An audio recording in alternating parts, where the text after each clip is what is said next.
Hey guys, you ever had the urge to do something really nice for your special lady friend? Well, take my advice. Go down to Costco, get yourself some flowers, splash on some Drakkar, and get your girl on over to the Comfort Suite Inns on Highway 35 in Austin, Texas. There, once you're done standing in line, waiting for 5 construction workers who insist on paying cash only, I promise you, you're gonna have a magical night. Tell them, girl. Yep, it was a good one. This is your sweet romance tip from Jimmy James. Enjoy the show. Check the mic and make sure it sound right, boys. Hey listeners, ever wonder what it would be like to sell everything and travel the country at the tender age of 50? Well, with our last kid off to college and the ability to now work remotely, we've decided to do just that. So we're selling the house, loading up the dog, and hitting every city from California to Florida. We're scouring the country for a new place to call home and dragging you into every restaurant, Airbnb, and tourist trap we encounter along the way. This is the Skip Town All-Stars podcast. Giddy up, All-Stars. How are you? Welcome to our very Texas-sized episode. Are you excited? Very. We do have a lot to tell you. We are going to stuff 5 pounds of manure into a 10-pound sack. Okay. I just realized I said that wrong. Completely wrong. It's 10 pounds of manure in a 5-pound sack. I totally botched that. I'm sorry. You're from the country. You should know this. I know. I should totally know this. I reckon.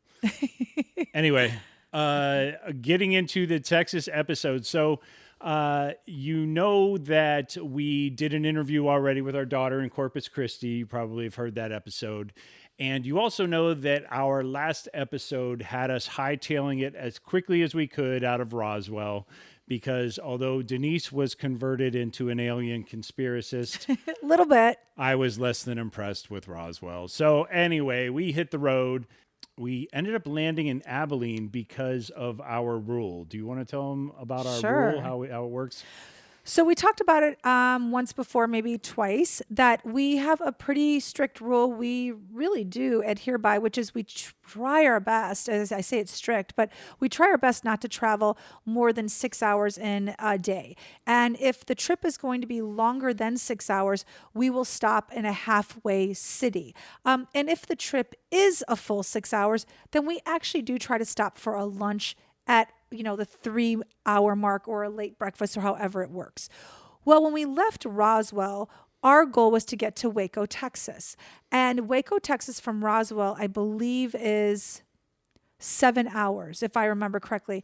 And so for us, we still wanted to adhere to that rule, and we decided that the halfway mark was a city called Abilene, Texas.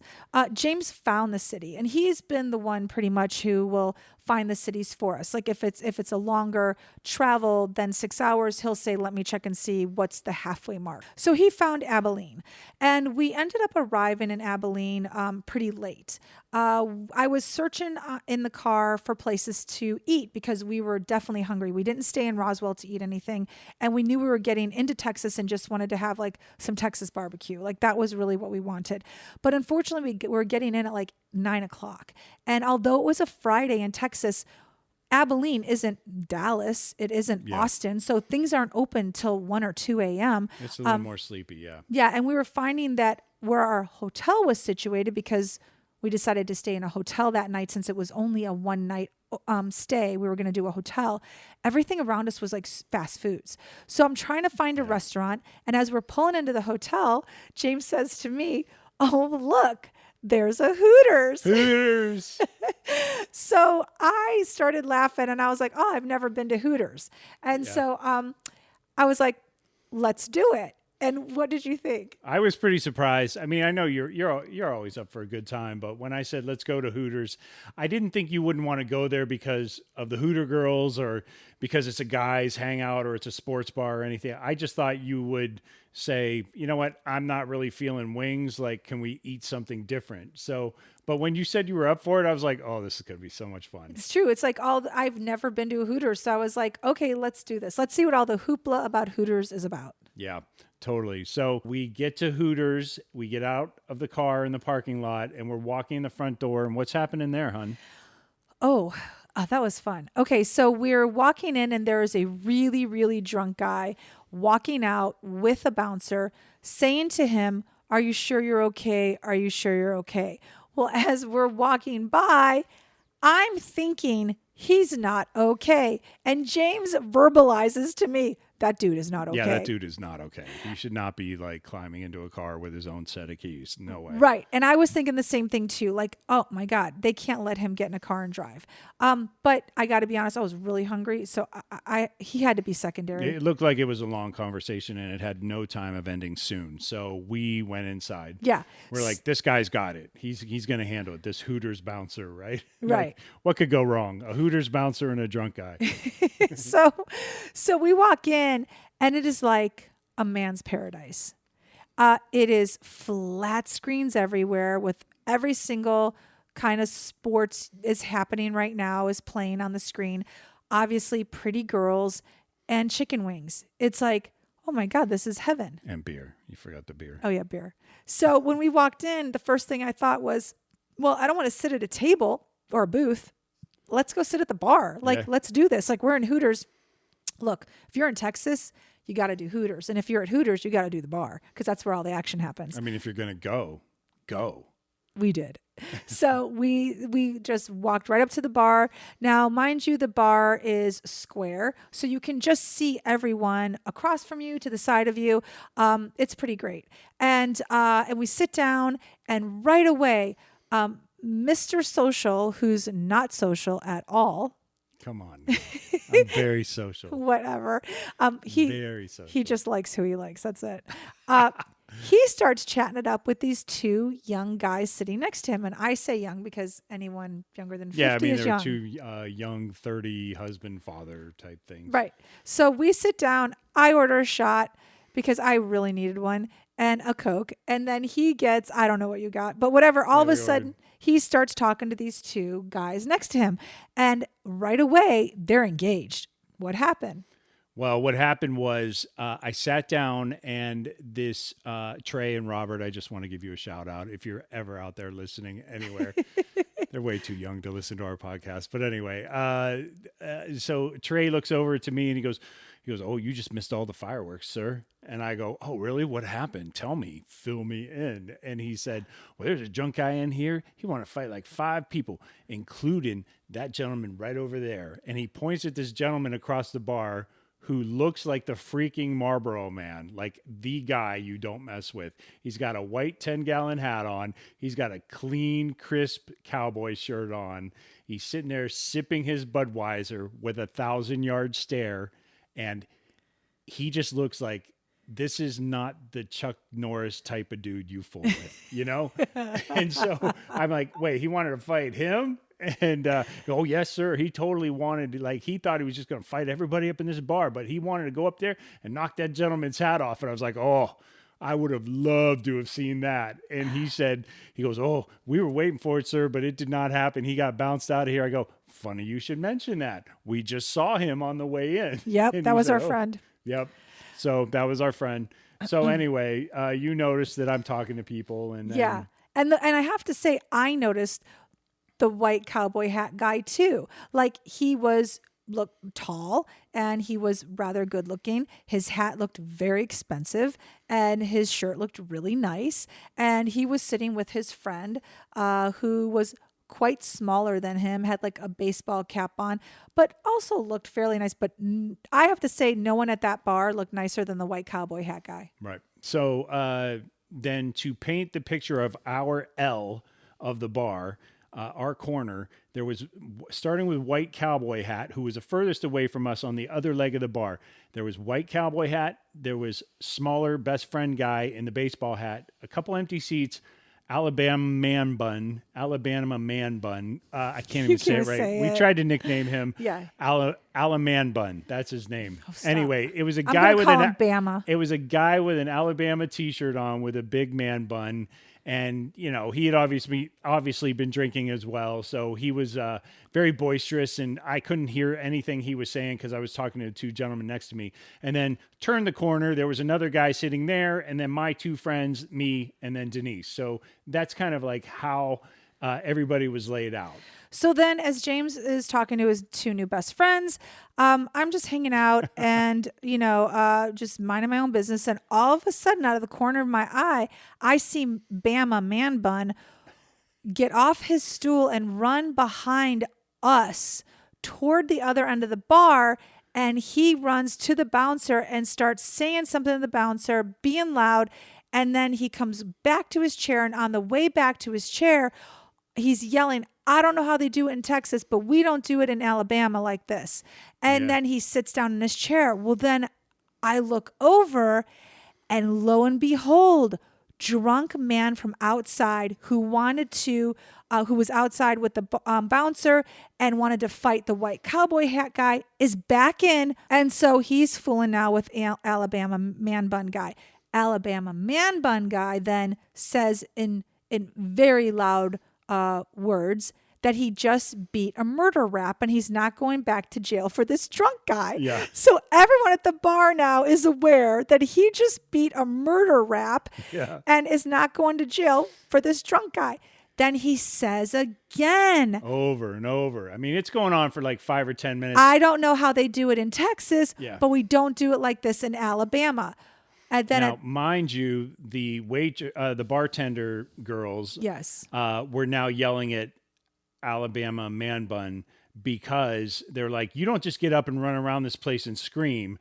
And then the manager and a bouncer were dealing yet again with this drunk guy, which incidentally, a detail I left out, Trey, one of my new friends, told me that, he's been in and out of here 3 or 4 times. So they had booted him numerous times that evening. Oh, God. I think a review of the bouncing policy is probably in order, but that's just me, from a supervisory standpoint. But I would say anyway, he's back in for like his 4th trip wanting to fight people. So now he's got multiple gentlemen who work at Hooters trying to get him out the door. The bartenders are yelling at Man Bun, and you're just sitting there giggling like a school kid because you were like, funny. This is the most amazing night of my life. My wings had not even come yet. And so then the waitress comes over to me and is like, welcome to Texas. I mean, that was literally not the waitress, the bartender. She goes, welcome to Texas. And I was like, oh my God.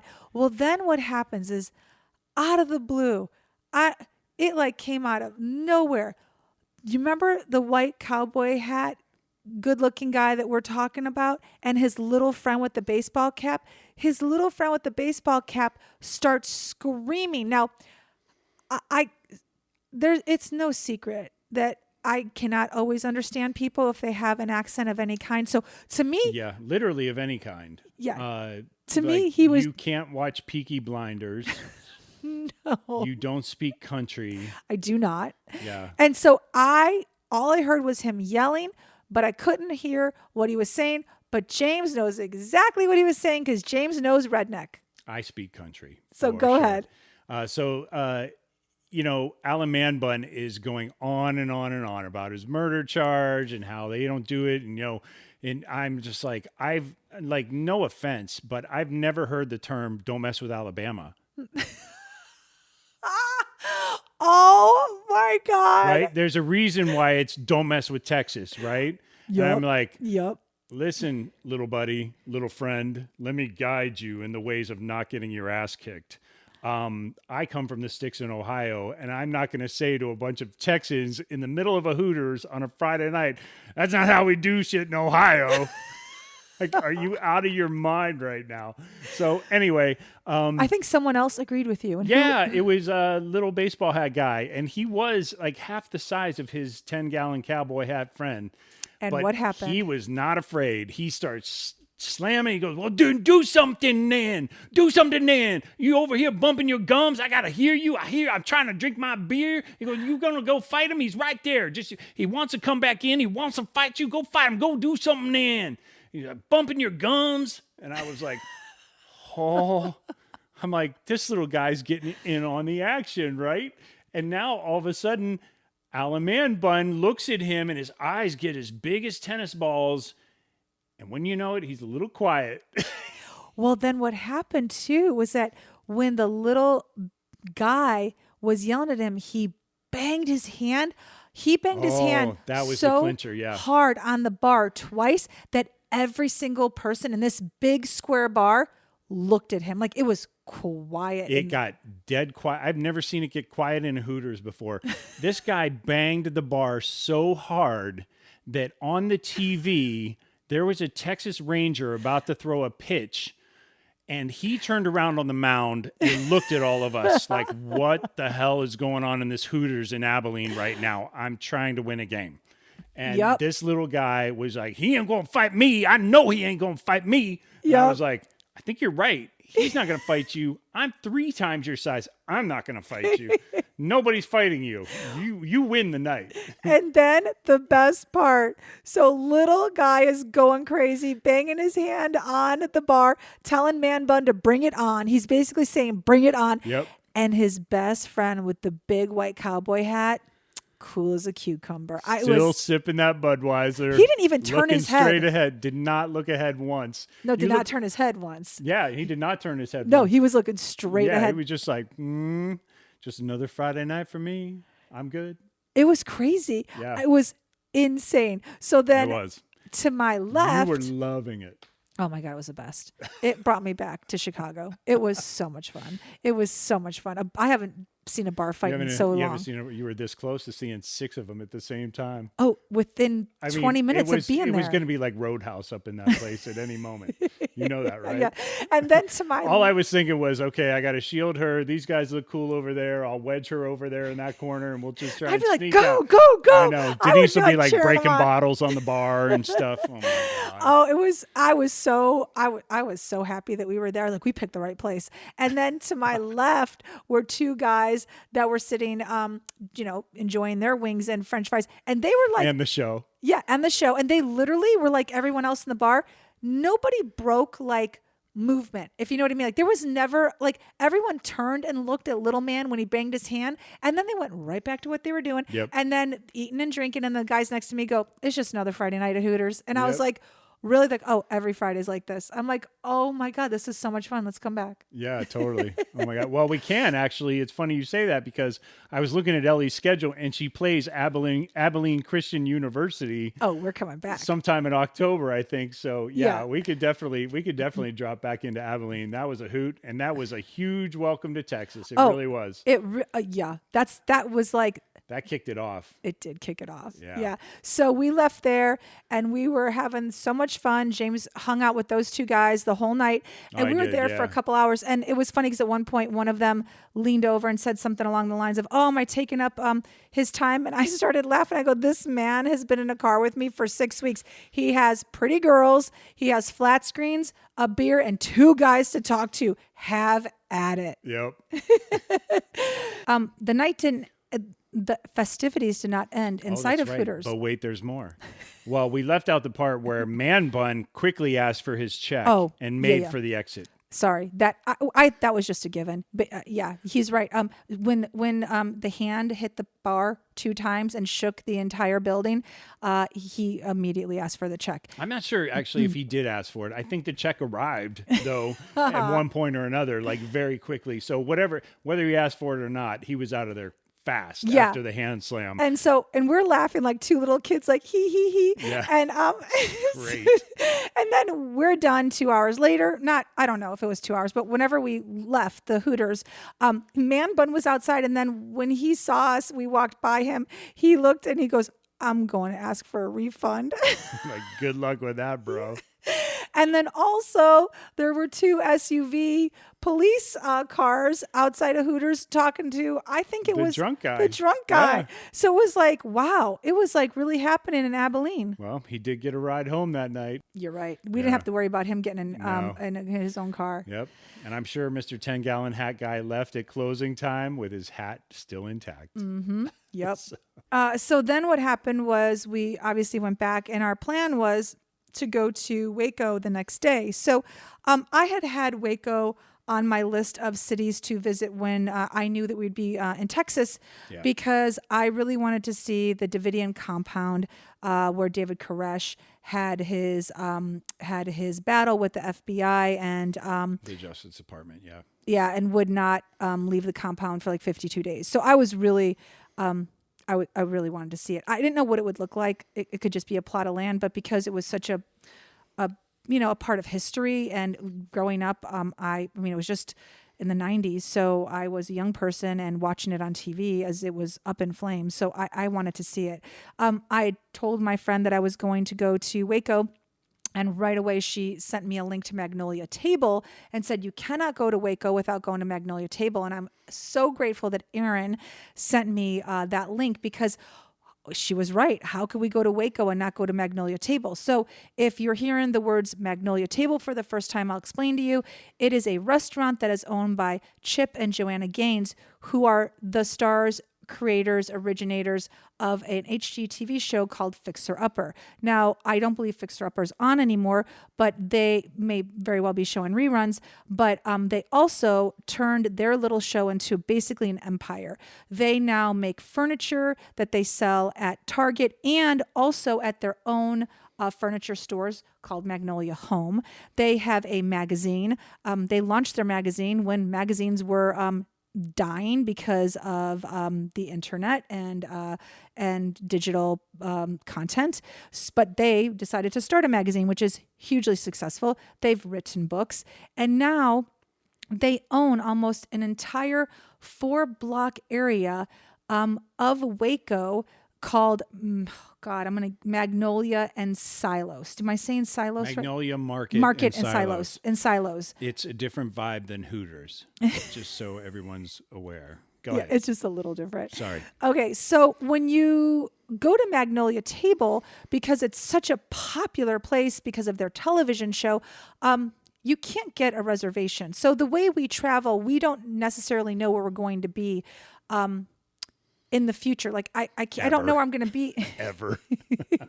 If I'm the one planning, we don't know where we're going to be ever until 3 hours before, but go ahead. So I can't plan it for like 3 weeks in advance and make a reservation, because I don't know if I'm going to be there in 3 weeks. I know usually like a week out. So I tried to make a reservation and they were like, ha, ha, ha, he. Yeah, not happening. But you can come and stand in line for 2.5 hours and put your name on a list and get seated.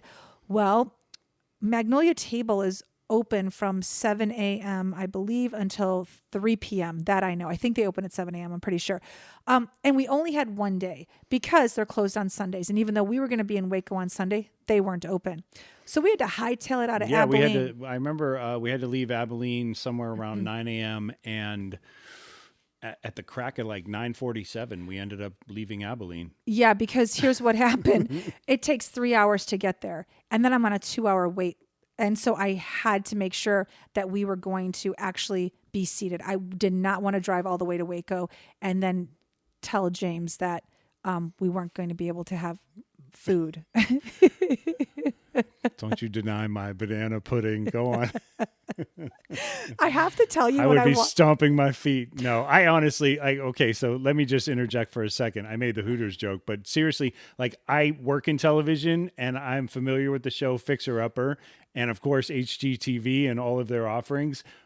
And I actually, when she told me their names, they did ring a bell, Chip and Joanna Gaines, but I had no idea that these people have created a massive enterprise using that show as a springboard. Yeah, it's incredible. I mean, we could do an episode just on Chip and Joanna. I mean, put it this way. They could start a religion and they'd be successful at that. Well, they just moved a church to their market area. They did. They did move a church to the market area. An old church. So maybe that's in the works. works. Well, now they're building a hotel right there. Any case, well, it doesn't matter. So what matters is that he knows nothing. All right. That hurts a little, but no, okay. I mean, I'm oblivious when it comes to that kind of stuff. It's all right, sure. But I have to tell you, when we got to Magnolia Table, because we got up so early, because we drove 3 hours, and because we're on such a tight time frame, I felt like all this pressure that like it had to be phenomenal. So, and I also, when I was walking up there to put my name on the 2.5 hour list, I was also nervous that we wouldn't get there in time for us to do it. We did. We got there at 11:45, so we must have left the hotel a little bit early. We got there at 11:45, and then our seating was at 2:15. So when I came back to the car, I said to him, just because I had to have this like insurance, I said to him, okay, so look, this place might suck. Because I was already fully counting on it. I'm like, oh my God, we're racing down the freeway and this place is probably going to suck. Now I had to tell him it's a 2.5 hour wait.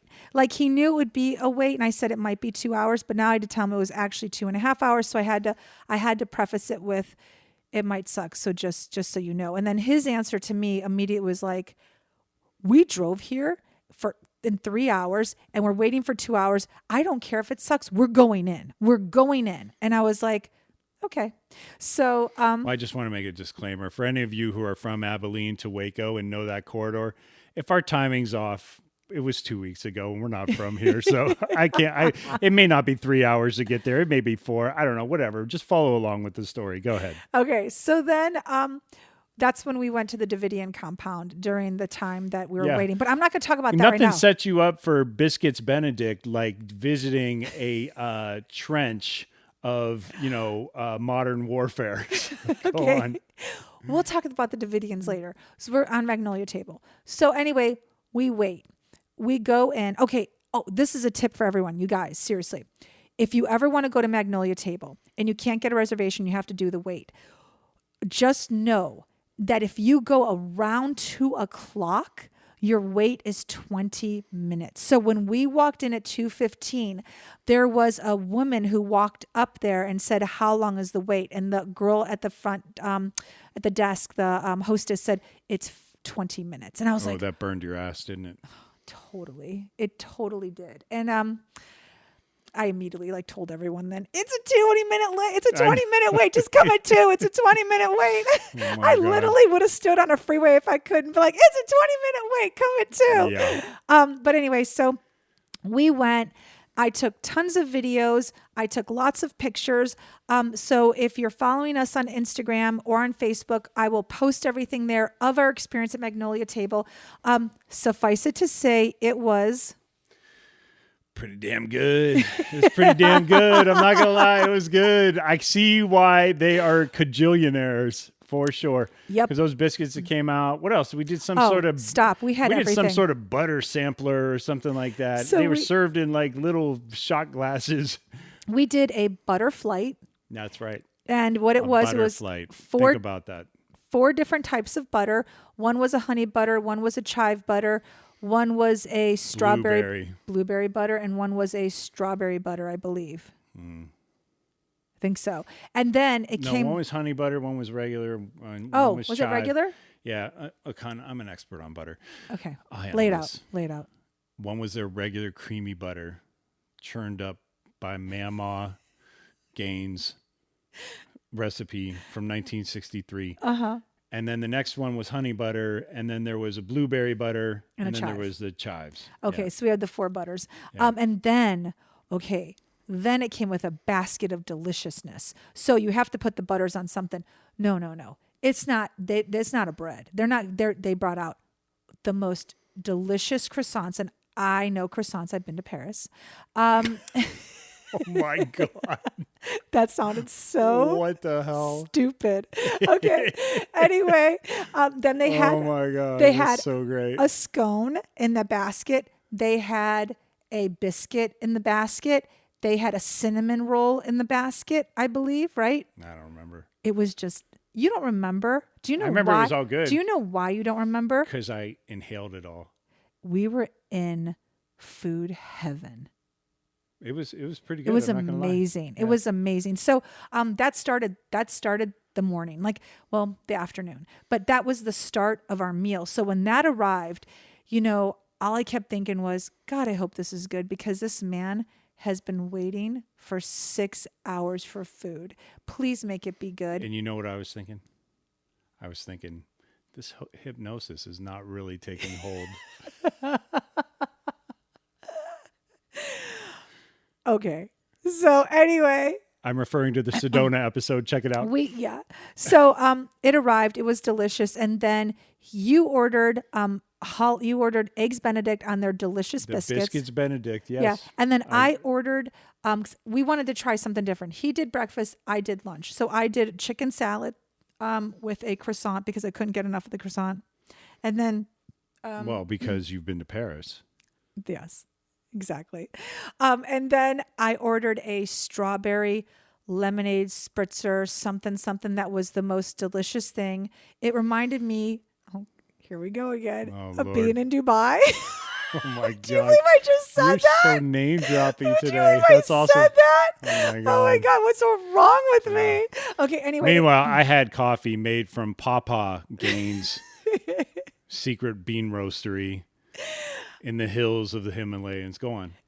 Anyway, everything we had was delicious and worth the wait. I cannot stress it enough. Like, living in a city like Los Angeles, there's so much hoopla around certain restaurants. And James and I are both huge believers in, yeah, that's not that good. Like, there's no reason to ever wait. You get big hits and you get really bad misses when that happens, But like sometimes, yeah, okay, the hype is worth it. But, No, that's hardly ever. I mean, I'm trying to say that you and I are generally big believers in that it's never worth the hype, and we never ever waited. I mean, we like, never have on the waited. drive there, I was certainly like, oh, this smells like a tourist trap. Like, this smells like the Waco version of Times Square that she's talking about. Yeah, right now. and I'm not a huge believer in just, I don't know, like, believe in the hype. I really don't. There's phenomenal restaurants in LA that are booked for 3 months out. You will never see me call in to get a reservation because to me, that's just dumb. So to wait 2 hours and 30 minutes for this restaurant went against every bone in my body. But but I was like, okay, let's see what they're all about. It was worth the drive. I'm not going to lie. I mean, we were going to Waco anyway, but it was worth speeding down the freeway for. It was definitely.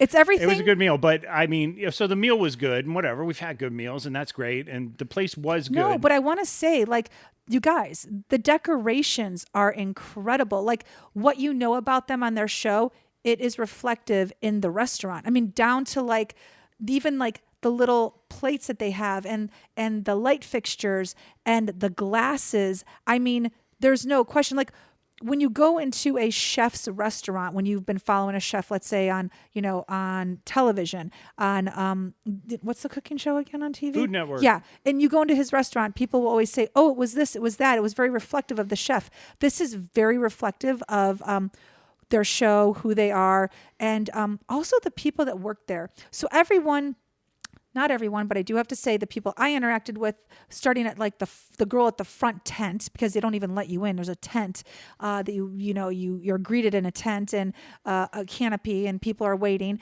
and then you go in and you're greeted by the hostess. But whatever, everybody you met, they all know that you're traveling from a distance. It's no secret that it's not visited by locals as much as it is fans, and they treat you as such. They treat you so well when you're there. I loved it. I loved everything. I was not disappointed at all.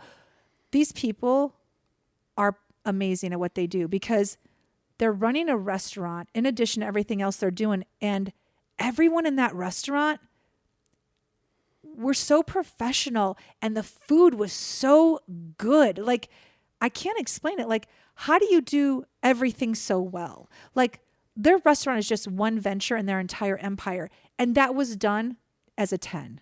It's mind-boggling. Because then after that's what I that, was going to say. I mean, look, the restaurant was great. And yeah, I mean, the meal was fantastic and all that. But to me, that wasn't the most impressive part. Like, I know. That's like what's crazy. It's like, especially like not knowing the full scope. It was great for me to see it as a first timer. The Magnolia Market and Silos area, which is in a separate area from where the restaurant is. Okay, and that, let me tell you a little something about that too. Okay, if you can't get into Magnolia Table, they have a little Magnolia Table at Magnolia Market and Silos. This is an insider tip. Yep, and so you can get their favorite meals there also. It's at a window, and so you have to take it to a park bench. Or, I'm sorry, a picnic table. So sorry, a picnic table. But if you can't get into the restaurant, just go to the Magnolia Market because they have an outpost there. When I walked up, I was like, oh, I literally could have had my chicken sandwich there, but it wouldn't have been the same experience. But okay, so Magnolia Table is not located where their Magnolia Market in Silos is located. So you have to get in a car and drive, but it doesn't even matter because it is worth it. So when I hear of Waco, I think of the Davidians. When everyone else hears of Waco, they think of Joanna and Chip. And if you ask a person that lives in Waco, they will never mention the Davidians. They always say Joanna and Chip put Waco on the map. And if you look at this 4-block radius of what they have done, maybe it's more than 4 blocks, but they have taken an entire area of Waco and have transformed it into I don't even know what you call it, you guys. I don't even know what the hell you call it. It's like it's an entertainment complex of sorts. Thank you. It has they have their restaurant, they have a bakery that just sells baked goods. The they have line a was store with around all the their block. homeware. They have a huge artificial turf area where the kids can play, big Jenga or cornhole or whatever. They had soccer balls. Like you open up a cabinet and there's football, soccer balls that they provide for the families and kids to hang out. Like they have food trucks everywhere serving different items, mostly I think like ice cream and stuff like it, mostly dessert based, right? I think whatever. Anyway, they have a few I think food they had tacos too. And they had they have food trucks scattered Yeah. around. They have their own coffee shop. What was the other thing? a church. Oh yeah, they have a church. Okay, and then right. they have You mentioned- Magnolia. They have Magnolia store. So their store with all their furniture is there, and it's enormous. There's 2 stores. In fact, there's one store that has just accessories, and then another store that has all of their furniture. So, okay, and they have a whole area of just stores for clothing. Here's what's amazing. They have their name on everything. Like I'm trying to explain it to James. He had dropped me off and then came around and he was finding parking and I was walking around. Like, okay. Well, you mean they get a piece of everything? Their name. Yes, but their name is on almost everything. Like I can't even go into it. It's too hard. It's just like everything there is branded, right? Everything there is like I thought I understood you that day. So everything there is branded toward everything they're about. So so they have. Let me just hold on. So outside, so in this complex that James is describing, inside the complex, along with everything he told you, they also have clothing stores, like cute little clothing stores, but they all look the same from the outside. But when you open up a door, you walk in and it's all like leather purses and belts. Then you walk into another one. It's all jeans and cute little blouses. You walk into another one and it could be cute shoes. So whatever you buy, the receipt though says Magnolia. So I can't explain it. Like, I don't know how they do it, but it's like, I very well could own a jean store and I could go in there and sell my jeans. But Chip and Joanna have arranged it in such a way that nobody would know that Denise's jean store is called Denise's jean store. No, yeah, they license everything. It's incredible. I mean, it's the same thing Trump has done with his steaks and his wine or whatever the hell Trump sells, his neckties, all that stuff. It's like there's a licensing fee that they're paid. Yeah, so I bought a couple of like gifts for the girls at like one of the stores. And when I left, the receipt said Magnolia with the address. It didn't say, now the name of the store was, I think, on the tag. I think it was called like Alice and something leather goods. But when you left, the receipt just said Magnolia. And I said to James, I said, so you all have to look the same. The stores all look the same. Like the merchandise may be different, but each an individual boutique looks the same inside, like the aesthetic. And I was telling James, I said, I've never seen anything like it. I'm a 53-year-old woman. I've traveled. I like to shop. These 2 people have created an empire, a look, a feel. I can't explain it. It's what's so interesting is unbelievable. it's all from the standpoint of sort of product lines in commerce. So you can go to Dollyland and that's like Dolly Parton's got her thumbprint all over all that, but that's like kind of an amusement park, right? Like this had amusement things in it, but it's not a carnival of any sort. It's not like, so it was really like a place where you could drag your kids and they would be totally fine figuring out something to do within that complex, like stand in line at the ice cream truck while you're going over looking at plateware. You're saying it's a complex, though. There's no roof on it. It's all outside. No. It's beautiful. Well, yeah. I mean, I don't mean it. It's not an arena. Right. It's like an area, whatever you want to call it. It's, you said it's 4 city blocks. So Yeah, and it's outside. It's just and then they started taking over. Like if you're in there, you look across the street and there's all these shops that look exactly like this complex. So now they're taking that over, and then they're starting to take over a hotel. I said to James, they're taking over Waco is really what's happening. Oh, they could legit. I think there's something nefarious happening here. They could stop it. They could start a religion, and they would be successful, and people would follow. Like that's how powerful, brilliant, wealthy, like these two people are. All I kept thinking was, who's behind this? Like, you can't go from a little HGTV show to this and a Magnolia Network. Like, I don't know. We're going to spend... Well, you can. You absolutely can, because they have. It's unbelievable. It's worth the trip because... They have the right people doing the right things, for sure. Yeah. And frankly, they probably... they thought big, or somebody thought big enough of them in the beginning. And this, this little roadmap that they've laid out for themselves, you're right. It's huge. It's really impressive. So,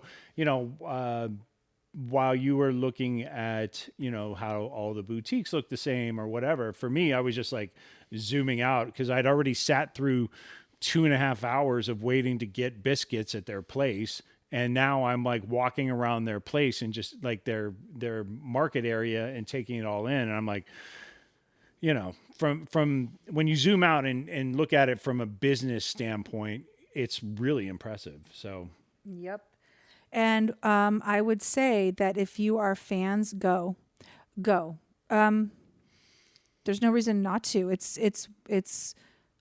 worth it. If you're a fan of theirs, if you've read their books, if you get their magazine, you have to see it in person. I'm not even a fan. I know who they are. I can never say I'm a fan. I think I watched a couple of shows. I'm a fan now. I am too. I mean, just seeing it. I am too. I'm not going to watch all their shows or whatever, but it's like, when I get the blurbs from Wall Street Journal or any of these, news sources and I see their name, you better believe I'm going to read the article from now on. It's really impressive. Oh, and by the way, I'm going to be working on a show for them next month. So did I leave that part out? That's so crazy. That was weird. So we leave Waco, and how many days later? No, we got plenty to talk about Waco. I know. Yet. I'm saying we left Waco. How many days later did you get a call for a show on the Magnolia Network? 2 weeks. 2 weeks later. Okay, that's really weird. Yeah, it is. I can't really talk about it though. It's a pilot, and I've signed an NDA. Which brings up the bigger issue that we're doing this road trip, and that's fantastic, but we're going to run out of money if Pops doesn't book some work. So starting in October, I will legit be working remotely on this new show for Magnolia Network. And I'm pretty excited. I'm not gonna lie. I think mentioning that I had been to Magnolia Market in Silos actually helped me get the interview. Really? And I don't interview anymore. You know that. I've been doing this too long. Like it's a phone call or an email or whatever. You think they sounded impressed? I generally don't. I think they were impressed that I knew what they were talking about. Oh, nice. Yeah. Okay. You as, can as thank a me. 50-something Maybe I should talk to them. Well, they are thanking you because, you're going to be the one spending all the money, I'm sure. So okay. Your thank you's in the mail. All right. So I'll do your interview next time. How's that? Okay. Well, hey, now. Don't you threaten me with a good time.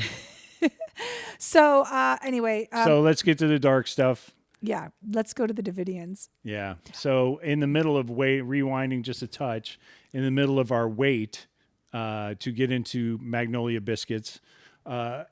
Magnolia Table. Magnolia Table. We decided rather than sit there in the parking lot and watch people get rejected for 2 hours, we decided we were actually going to head out to the Branch Davidian compound. There is a church there now. It's been rebuilt.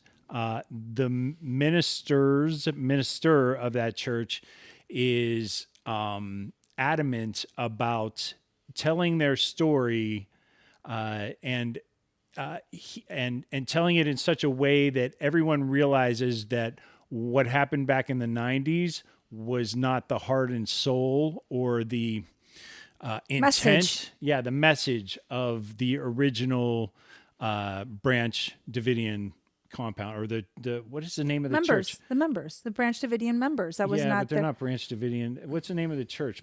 Carmel. Anyway, Mount Carmel. Blah blah blah. Yeah. I gotta look it up. So anyway, the minister now was there, like, in the flock way back when, and runs the church now, and it's also a memorial. Unfortunately, on the day we got there, it was raining, and They don't do tours. Okay, first of all, this is stop one of our death tour. So we like to see places where people have died. It's really morbid, and I can't explain it, but this is... well, we're not the only ones. Okay. There were Babe, other cars there. there was one other car there, let's be honest. And when I told the two guys at Hooters we were going to the Davidians to see the compound, they both, the guys to my left, looked at me with big eyes, and I go, is that a little morbid? And they go, uh-huh.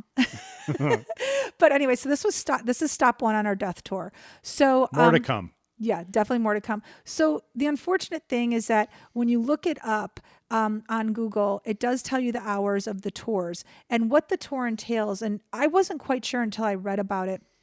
I thought maybe it was ran by the city of Waco or possibly even the state of Texas. I wasn't sure like what was being memorialized and who was making money off of it and where the money was going. And it didn't take much for me to find that it's actually the property is still owned by the Davidians. The FBI didn't take over the property. They just had a search warrant. And that's where this whole siege, took place. Yes. But the Davidians actually own all those acres of land.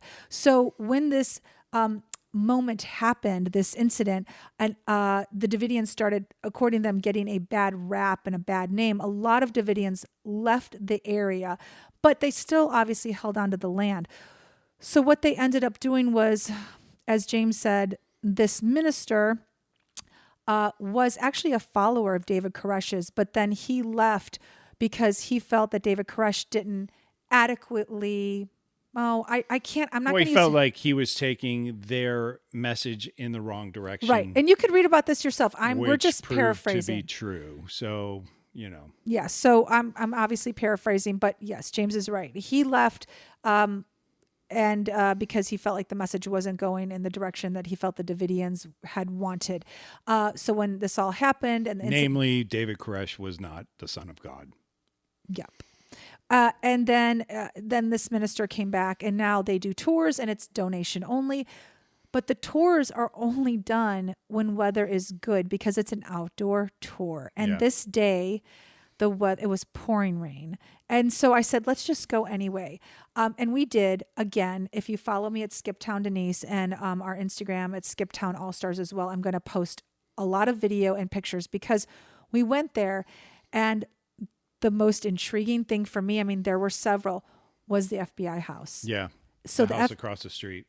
There is one house across the street from this compound, and that's where the FBI staged their, what's it called? Reconnaissance, their surveillance. Surveillance, that's the word. They did their surveillance there, and it's still standing. Now, It says that no trespassing private property. Who knows if it's really private property? I took a ton of pictures. I mean, I literally I was at the fence, at the gate, and it's just like one of those like wooden gates that comes up to your waist.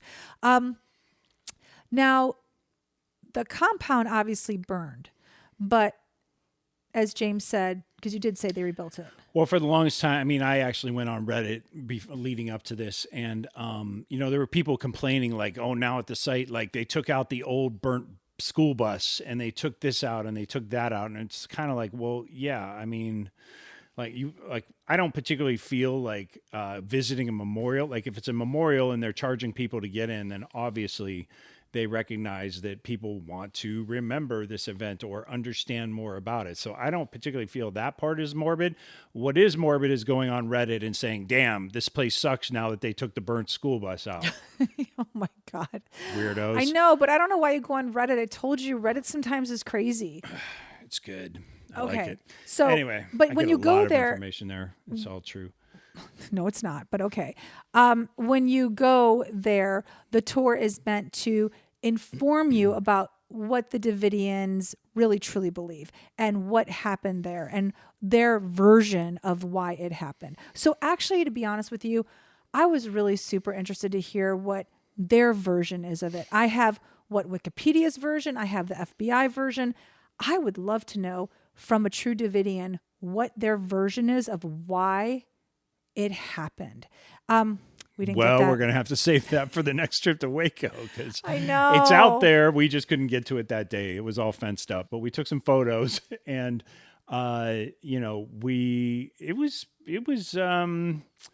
it was pretty heavy being out there, just thinking about it, like, knowing what happened, knowing about the school children and all that stuff, the church kids. And it's very far it's out. messed up just how, sort of avoidable that thing can be if people just critically think for themselves. But, so like 25 children died. So that was a downer, but then we had biscuits and the one thing I want to go back to Waco real quick. It's really off the beaten path. Oh, so yeah, the Davidian compound is not easy to find. The main road in ends at gravel, and then you make a left, and then you can see the church. When you are driving there, I can just speak for myself.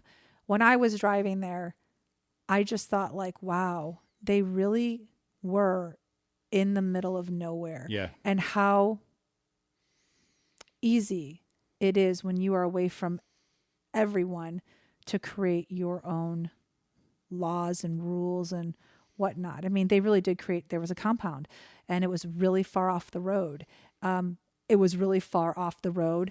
that gravel road, their compound was also far off the gravel road.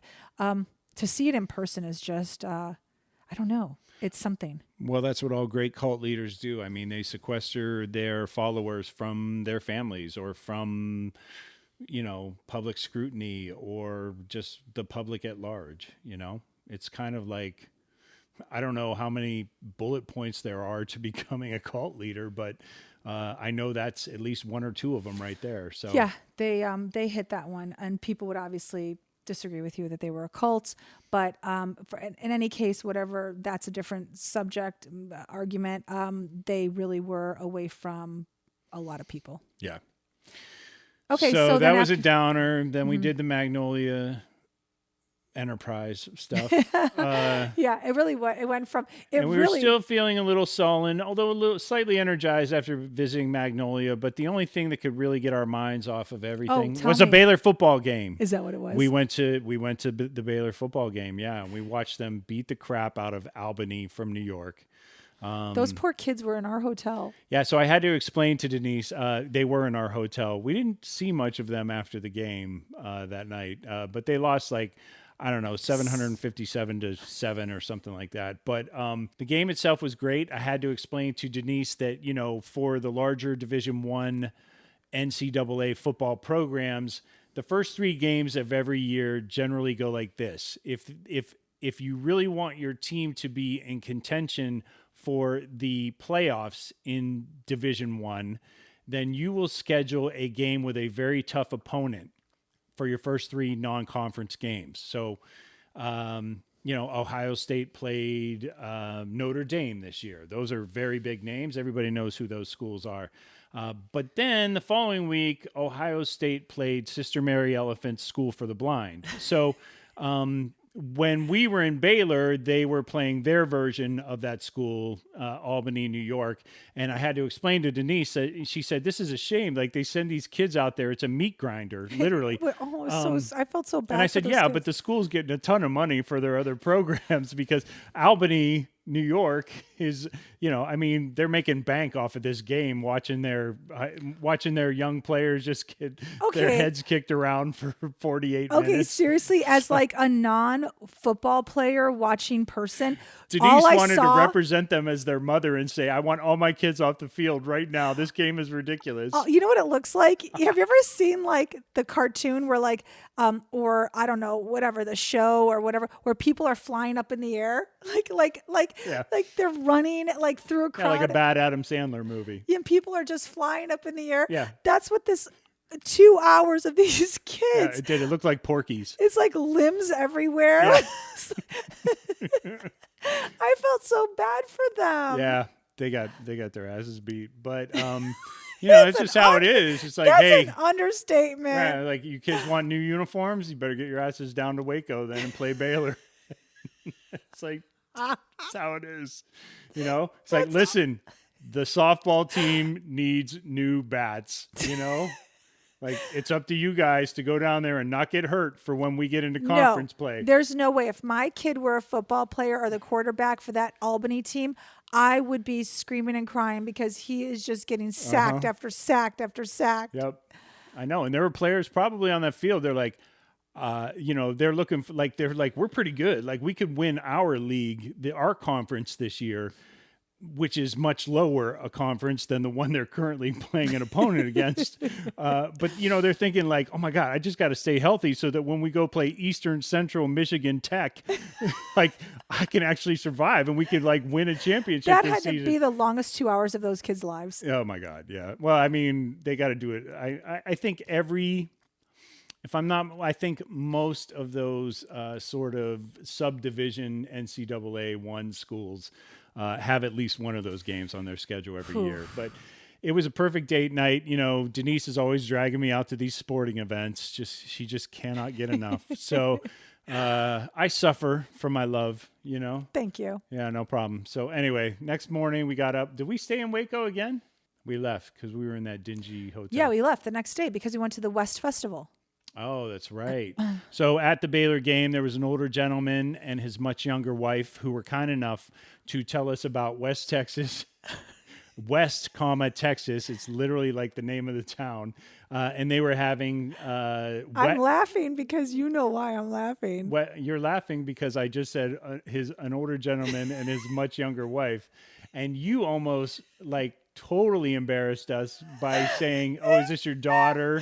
Or something like that. Oh, I had to stop myself. So I'm talking to honey, him. we're in the South. Like, things are done different here. It's not. Think of it as Beverly Hills, okay? It's not just different like in the Beverly South. Hills. It's like everyone has a young wife or girlfriend. It's stupid. I know. Think of it like, It's no different than. Don't say it's different in the South. It's just like that everywhere. You don't think old men in Ohio I don't think 80-year-old men. No, I don't think they marry 50-year-old women. I mean, maybe some. Okay, we're going to call Uncle John and ask him if he has any friends who have young All right, wives. I'll call Uncle John. Anyway, Okay. I don't know if Aunt Jackie's going to let him talk, but that's fine. Okay. Yeah. But so I'm talking to this gentleman who's got to be like 70, and he's telling me that he's an alum of Baylor. And I was just about to say, oh, so your daughter went here also? I was just, and then something told me to stop. Thank God. And so I figured that if his daughter had gone to Baylor, he would have said, I'm an alum and so is my daughter. But he didn't say that. So I didn't ask if the daughter was an alum of Baylor. And I'm so glad I didn't because it was, in fact, not his daughter. It was his wife. No, it was his girlfriend. Oh, nice. He still may be married. Oh, yeah, that's a good point. Oh, man. Anyway. So, yeah, it was his girlfriend who doesn't live in Texas. She lived in Colorado. Well, you got a lot of information out of them, didn't you? I did. Wow. Mm-hmm. Okay. And one of the tidbits of information you got from them was to head out to West, Texas, and they had a carnival called West Fest. And we got there and quickly realized we couldn't take our dog inside. So that was a wrap on that. But that whole area, I guess, is a really Czech area. A culturally Czech area. Yeah, so, it's kind of crazy. Like Czech Republic, Czechoslovakian, whatever you want to call it. There are a bunch of people there from the Czech Republic. Yep, it's a very Czech area. And we were told that they have really delicious, of all things, barbecue. Well, we stopped for gas, and I was like, "Oh, you know what? They're selling kolache." My grandmother was Czech. My great grandmother was Czech. So yeah, I'd love a little slice of kolache. But we got in there and we realized, oh my gosh, there's a lot more to this place than just kolache. You're not even remembering it right. I'm not. Not at all. I'm totally remembering. No, you're not. Right. So what happened was he God. told us that the food at the West Fest was incredible. He said it's just incredible. Well, Yeah. we couldn't get in. Then we were Oh, hungry. we were looking for a place to eat. Okay, so I'm going to tell the story. So we were hungry, and I looked online of where to go that was open because that little area, all the restaurants are at the festival. So they're not open. So they're closed because they're at the festival. And what kept coming up over and over again was this, how do you say it? Schlotsky's? Slovaceks. Thank you. And so that place was open and it came up as like gazillion reviews and 5 stars for barbecue. And I'm like, how is this Czech place the best barbecue? Like, and every review was like best barbecue in Texas. And I'm like, crap, no way. I need to see it for myself. But truthfully, it was the only place that was open. We had the address for the Schlotsky's. Slovaceks. And so we had the address, but did not know that it was actually a gas station. Like legitimately pull up and I go, there it is, but it's enormous. I mean, just enormous. Think There of was like a long line of people waiting for food on both sides, the bakery and the barbecue. Yep. And we had such a good meal. I had a brisket sandwich on homemade bread that they make right there. The barbecue sauce was delicious. The brisket was insane. I think I had potato salad with it and a pickle. It was one of the best brisket sandwiches I think I've had in Texas so far. That bread, I'm still thinking about it. In fact, I asked him any way that we could go back and have it again. It didn't happen. Well, we'll do it when we go see the Branch Davidians next time, I guess. Okay. So anyway, so that was really, really delicious. It was really good. I had the spicy barbecue sauce, and I got to tell you, that would smack the balls off a coyote. It was so good. It was delicious. It was Don't really good. know what that means, but okay. And then like I posted a picture on Facebook of us being in West Texas, and somebody said you have to go to Slavik's. Slovaceks. So I responded. I You said, already said that. Moving on. no, I didn't What? say that. I did not say that. Somebody said we need to go there. So somebody on my Facebook said, Oh, oh my God, afterward. you need to go there. And I said, we've already been. It's Jennifer. And she said, I said, you've been there? I said, we were there. I go, you've been there? She's like, yeah, it's one of the best places to eat. And it was. So I was just surprised that somebody else knew about West Texas and knew of this place. So I guess it's a thing. Okay. So I think now would be a really good time to talk about, we had been in Texas now for a couple of days. We'd been to Abilene. Mm-hmm. We've been to Waco. Mm-hmm. We went to West, Texas. Yes. And then we're heading to Austin. Yeah. And at this point, how are you feeling about Texas? Surprisingly loving it, and not like I mean, everybody talks about how people in Texas are cool. At this point in our trip, though, everybody had been nice to us. There was that one guy at the gas station who, the minute we told him we were from LA, he suddenly stopped and said, "Well, don't California my Texas." It was mixed emotions because there were so many cool neighborhoods, or if you want to live out in the sticks, you totally can and get yourself a big fat house on a nice piece of land. And it's, it seemed for the most part super affordable.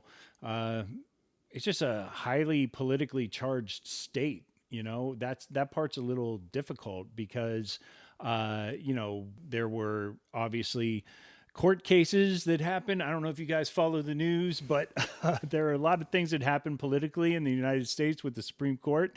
And I saw as we were going around, like, I don't know if you pick up on this stuff, but, I read a little, I get around the internet, and I know what an Oath Keeper symbol looks like, or, I don't. a 3%er. I don't. Like, what does it look like? I do. Well, I can't explain it on a podcast. I put it in the show notes, but basically, there are these little like bumper stickers or T-shirts, like these 1776 T-shirts that you that see I've heard of. and all Yes. that other stuff. Yes. Like, Yes, I've like- heard of that. Like all these little symbols for all these sort of paramilitary groups that have sort of burgeoned, like bubbled up in the United States, especially over the past 4 years. Like, let's just be frank. They feel comfortable walking around in the streets now and just being who they are. Whereas, maybe 4 years ago they didn't. But what I will say is this. Did you see that while we were traveling? I saw a lot of it. In fact, I heard of a lot of it. Even when we were back in Roswell, there was a guy who was reading a placard with one of those shirts on,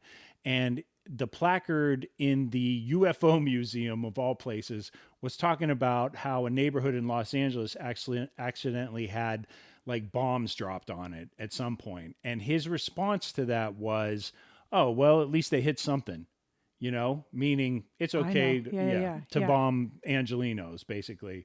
And so, what did his shirt look like? It's just, it was one of those, I think he was one of the 1776 guys or whatever, and so it's like, hey, whatever, great. Like, I just think it's a bunch of bullshit. I'm not going to lie. It's like, sure, you got your weapons. Everybody can say you can have your weapons.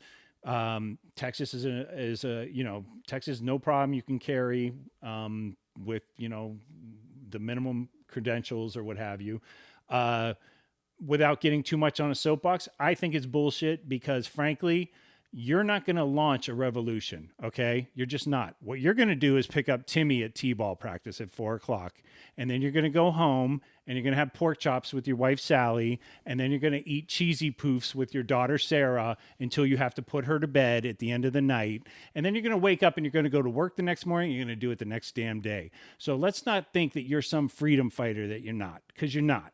It's just the only service you can provide this country is to get up, do your job, and take care of your family every day. That doesn't mean killing other Americans, okay? I think you're full of shit. I'm a gun owner myself, coming out of the closet. Anything I else believe you want in to share? responsible ownership, just like a lot of people say they do. I tend to think that I walk the walk a little more. Like we all knew that crazy kid in high school that we said, if he ever shows up with a gun, we're all going to get killed, right? Like he's going to take all of us out. So let's admit it. There are people in our neighborhood, your neighborhood, my neighborhood, everybody's neighborhood, who shouldn't have the ability to go out and buy a firearm at will. So there are crazy people who shouldn't have guns. Now, the argument is, sure, you can have guns or whatever, but to bring it back, this isn't about the Second Amendment, because I feel like that's already won. Like I don't see America doing anything about responsible gun ownership anytime soon. I'm sorry, maybe I'm being negative. That's just how I feel. But history has proven you right. I know.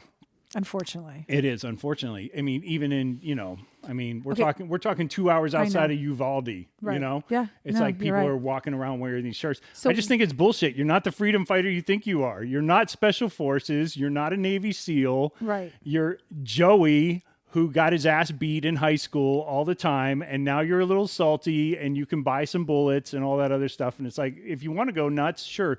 Percentage-wise, there's a fraction of people like that who are going to go out and do really, really nefarious things, But for the most part, beating your chest and wearing these stupid T-shirts with these stupid slogans is so immature. Like, just grow up, seriously. Like, so you saw that. Okay, so how does that? Let's bring it back to the question of: did you think Texas was going to be what you thought it was going to be? It actually surprised me because. So you saw those shirts. Was that the majority of people that you saw? Absolutely not. It absolutely wasn't. It was a reminder, look, we come from Southern California. There aren't a ton of those T-shirts running around there, right? In fairness. We were in Seattle, not a ton of those T-shirts. Salt Lake City Airport, a couple of those T-shirts, but not many, right? You need to point that shit out to me next time. I'm actually... No, you have to. It's... Now I'm going to have to look it up. It's a disservice. It's like it's. I can't be blind to that. It's but not that's fair. my whole point. It's like I need to know my people that are around me. But that's my whole point. It's a bunch of bluster for nothing. So why bother pointing it out or magnify? They want you to look at it. It's kind of like okay. It's kind of like it's their version of purple hair. You know what I mean? Oh, absolutely. Yeah. Okay. It's I got to wear my politics on my T-shirt. It's like, who gives a shit? Like, I don't give a shit what you believe. Do you give a shit what I believe? Nobody gives a shit what I believe. I'm on a podcast, and 20 people either dipped out just now when I was giving my thing, or they're fast forwarding. They're like, yeah, whatever, man, just get to the part where you're in West Texas, And so to bring it back to answer your question, I would say that our reception, by and large, as Californians, when we revealed ourselves to be boo Californians, was actually more positive than it's been in other states. Agreed. Would you agree with that? Absolutely. Yeah. So that part, I'm not going to lie, kind of shocked me. I feel like there are people, and maybe I'm wrong. Maybe if I moved to their town, they would say, we don't want you here. You know what I mean? But I felt like there were people, even the two younger guys that I was talking to, they told me straight up, like, oh yeah, we lean conservative, And I'm like, great. I used to lean conservative way back when I was your age. And, things are different for me now. That's all that matters. Like, I don't mind arguing with one of my, quote unquote dad's Republicans, like, if you want to argue policy, then that's great. Let's have a civil, discourse. If you want to argue democracy, I'm not going to let you win that argument. You know what I mean? Like, we're not going to have that discussion because you're nobody I want to be around. Got it. So it's kind of like, so that's a thing. But I will say Texans surprised me, and I feel a little bad about it because other than the knuckleheads I was talking about earlier that I went off on a tear on, I feel a little bad about it because, 90% of the people that I've come into contact here in this state have been so welcoming, Well, I think that there is a group of people for every group of people, meaning that there's a group of people to make other people look bad. And that's in everywhere you go. Absolutely. There's always going to be a fraction of people that make the majority, can lean to, I'm not using the right words, but can make the majority look bad. So absolutely. So case in point, there are people in Los Angeles right now who are mad that you don't want homeless encampments out in front of elementary schools. Yeah, that's insane. So that's like, that makes us look bad. So I can't talk to that person either. No, I can't. You know what I mean? Yep, it's agreed. 100%. I feel like politically, listen to me. Like a lot of people say I don't belong to either party, blah, blah, blah. Like, no, I feel like politically, I really am a moderate who leans Democrat. You know what? You say it so much better than I do, because the truth is I say stupid is stupid. And someone who wears a 1776 shirt, to me, is stupid. And someone who thinks an encampment outside of a kid's school is stupid. So to me, stupid is stupid. I know. And it doesn't matter. But I mean, look, I don't, it's just, the whole mechanism of politics and news. I understand why people hate the news, I get that, or hate the media. I get that, because the whole mechanism is to be divisive or to scare. It's one or the other, and that's what sells. I mean, so for your thought, it was the small group of people has given Texas a bad name for you, or given you an idea of a Texan that really wasn't accurate up until this point of being, in West, Texas. Because we'd been now in Texas for... Yeah, I mean, to be fair, I didn't see any of these people in West, Texas, but... Okay, right. You know what I'm saying? Yeah. Just like in our travels. I know, okay. I would say... it wasn't what you thought it was going to be. Like, there are a couple of sort of hitches for me politically that would probably keep me from moving here, but damn, they got me thinking about it because the people are so nice. You know what I mean? Mm-hmm. It's like, it's really tough for me as a father of 3 daughters to move to a state, and give my money to a state that doesn't recognize freedom of choice. Exactly. So my politics are mixed, but I didn't honestly feel like so many states were as mixed, and that has been enlightening, frankly. I mean, I suspected that red states were hardcore red, and I expected that the blue states were hardcore blue, and I'm finding purple people everywhere is what I'm saying. Mm-hmm. Does that make sense? Yeah. I have to say that coming to Texas was very eye-opening for me. We had been only about, 3 days in at this point, 4 days in, and I realized that I'm closed-minded, as open-minded as we can be, for sure. People can be. Everyone can be. As open-minded as I thought I was, definitely very closed-minded.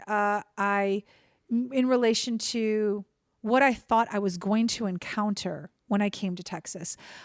There is something to be said about don't mess with Texas and it also being a very friendly place. And those are two opposites. Don't mess with Texas. Welcome to Texas. Absolutely. Absolutely. Everyone is really, really nice. I have a very hard time rationalizing that. Our friend lives in Texas and he absolutely hates it and can't wait to leave. Yeah. I have to talk to him about why he hates it so much. There are many reasons why you hate or you can hate where you live. Sure. It could be based on bad memories. It can be based on your financial situation. It can be based on your job. It can be based on your love life. So all of those go into play when someone loves or hates a place they live. Just out of the gate, not knowing anything about Texas other than its politics, I was really pleasantly surprised with everyone I met. I'd been to Austin for about a week, but I really wasn't visiting Austin. I was visiting a friend, and I didn't really get to experience many people. Right. This was different. I really like it. It's so unfortunate that we have to think about politics when you and I are traveling. And not everybody does. My girlfriend, who is not conservative, she told me, I'll move to Dallas. I'll move to Dallas in a heartbeat. I don't care that they're red. She said, think about all the people that are Republicans that live in Los Angeles. Yeah, Orange County. She said, and they have to deal with our blue stuff all the time. But I remember when my parents moved from Chicago to Florida, politics wasn't an issue. I knew when I was growing up, family members had to move for work all the time. I had more than one. My brother had to move from Chicago to Colorado. Politics wasn't an issue. Yeah. It's so unfortunate that we have to think about that wherever we reside. I really like Texas.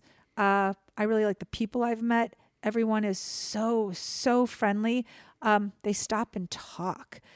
It's weird. Like, we were out sitting outside of that gas station having lunch. Yeah, and 3 people came up and talked to us, 2 or 3 people. Out of the blue. One lady even bought a bottle of water because she had not seen that our dog, that Roxy, had water in her bowl, like she couldn't tell. And so she bought a bottle of water from the gas station and brought it to us. She must have thought we were bad dog owners. But and then she was like, here, keep it. And then she was talking to us, asking us all kinds of questions. I don't know. It's been a long time since I've found that. Like, it's been a long time since I've had that. I mean, I'm not so. I mean, living in LA, it's like you can get that if you seek it. No, you can't. I'm sorry, I disagree. Nobody's going to talk to you. all you want. I always found somebody to talk to at the bakery or Really, at the gas station? The gas station, somebody would stop and who talk wants to you. to talk at the gas station? Okay, at the gas station though, more than once, We people don't have would stop and barbecue talk at the gas station in Los Angeles. You were getting gas, and people would stop and talk to you. I saw it. They were asking me if the pump was working. There's a pump that wasn't working. Nobody's talking at the gas station. It's like being at the pisser. Like, nobody wants to talk in that moment. They just want to do their business and get the hell out of there. Okay. So, I don't know. I'm sorry. Wherever I went, people were talking. I guess. So you're saying then that basically the people are just as friendly in Los Angeles as they are in Texas? I would never say that.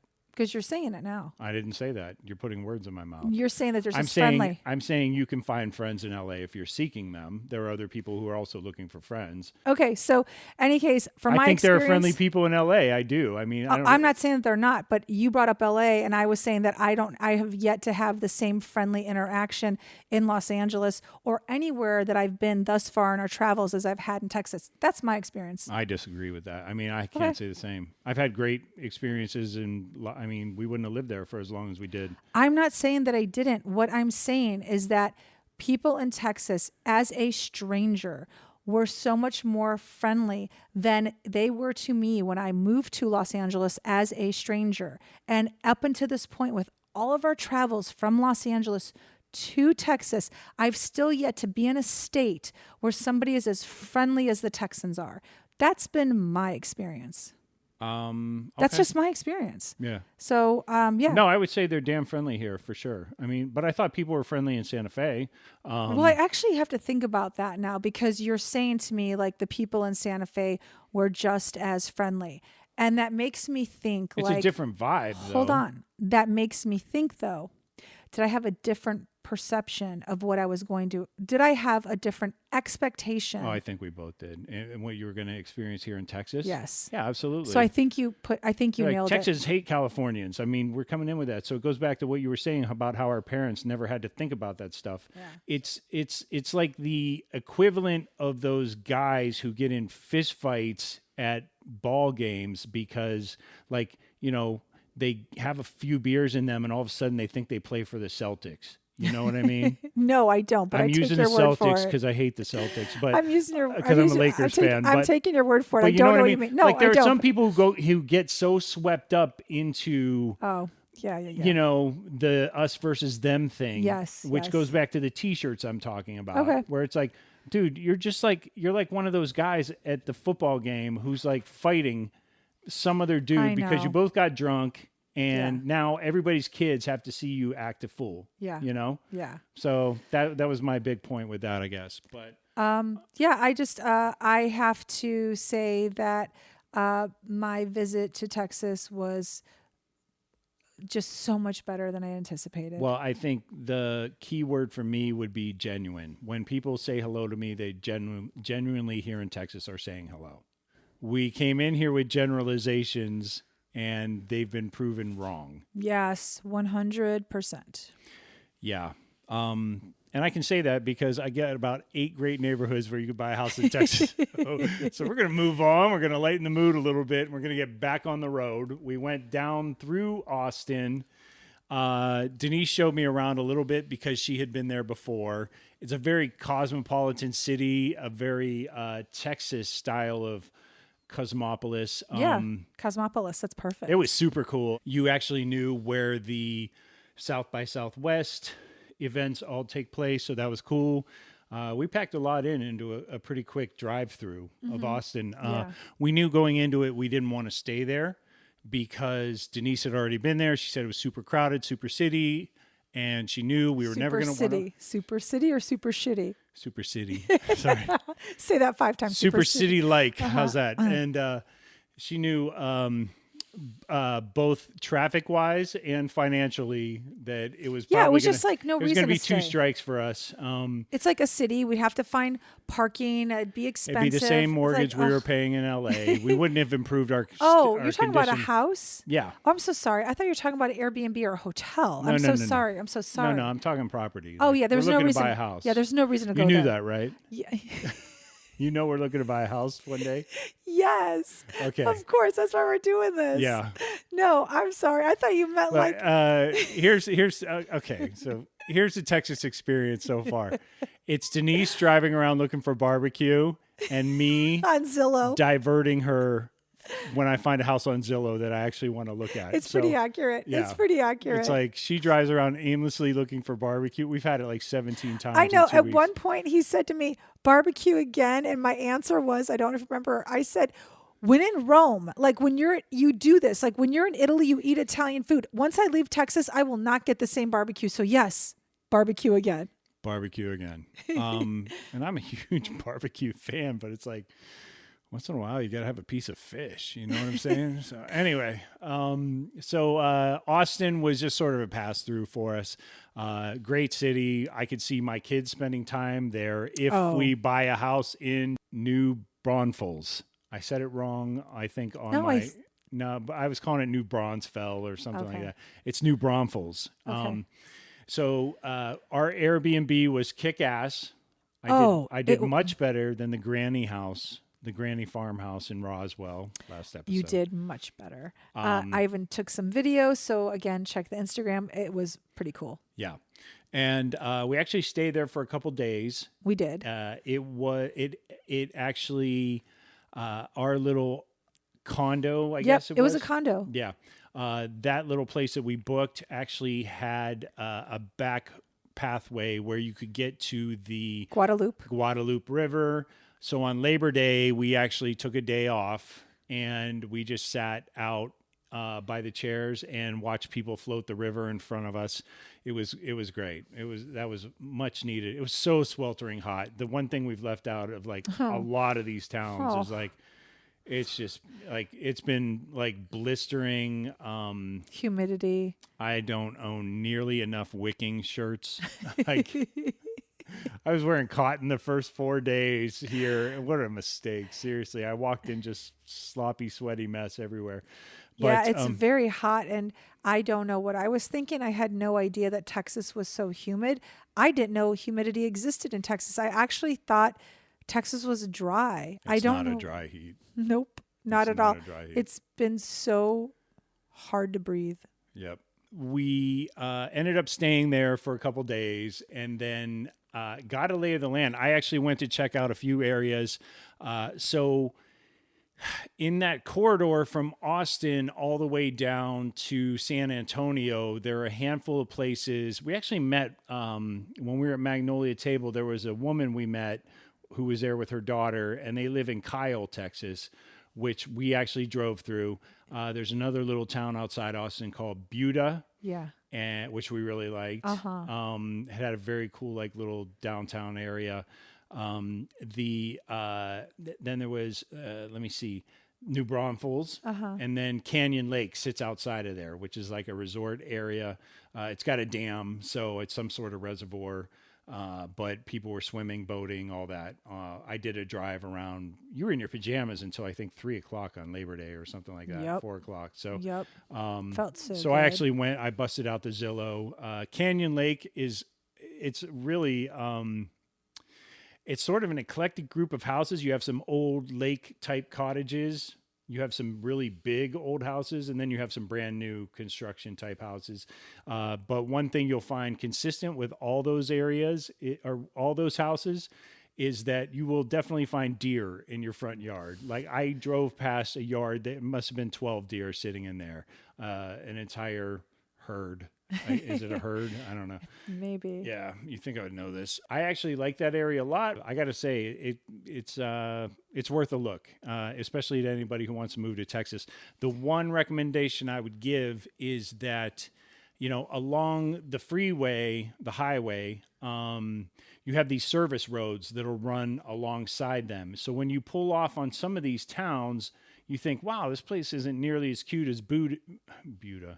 You're right. This place isn't nearly as cute as Buda, but don't be fooled.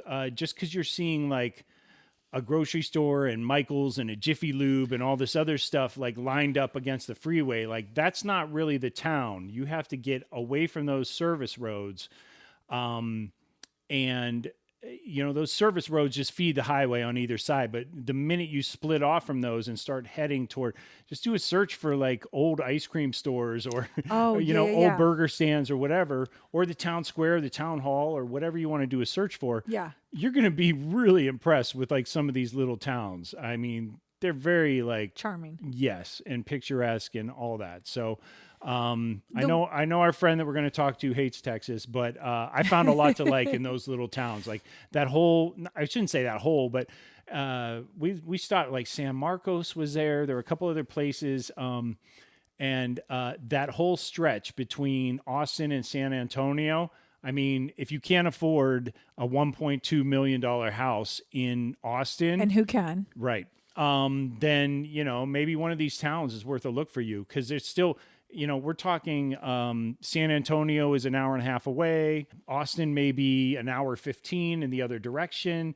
You got a great airport on either side of you. You have, Well, I mean, I think the state capital. You have UT football games on one side. You have San Antonio Spurs on the other. That's pretty like sweet spot that, if you're into the arts, all the cultural aspects of either city, like we talked about South by Southwest and all that. I mean, the one thing that we did learn is that because Austin is so expensive and people can't afford to move there, more families are venturing out to those areas that you have just mentioned, and finding themselves quite happy because really, I think New Braunfels, am I saying it right? Braunfels is only 30 minutes from Austin. Like that's pretty amazing. Yeah, and it's like like if you have to schlep into the city for a job, like it's nothing. not super bad. No. If you're working remotely, then you're getting the best of both worlds. You can have Absolutely. like, your little plot of land, an affordable house and mortgage, and then you get all the benefits, like I said, of either city. If you're willing to drive a little further from there, then you can go to San Antonio and Right. get that sort of flavor. Hang out at the Alamo. Which we did. Which we did. So we left after a couple days in New Braunfels and checking out that whole area, which we loved. We did. We did Okay, even though I did spend a lot, one day in pajamas. You loved it because Look, you had a down day. Yeah, but you took me down the main street and we sat by the river just to be able to float the river. Oh gosh, like something as simple as that. For all of you river loving people who have the river right in your backyard or any river. All you people in Pigeon Forge, Tennessee. You're so lucky. Boise, Idaho. I'm super jealous that you can Bend, float Oregon. Yeah, I'm jealous. Screw you people.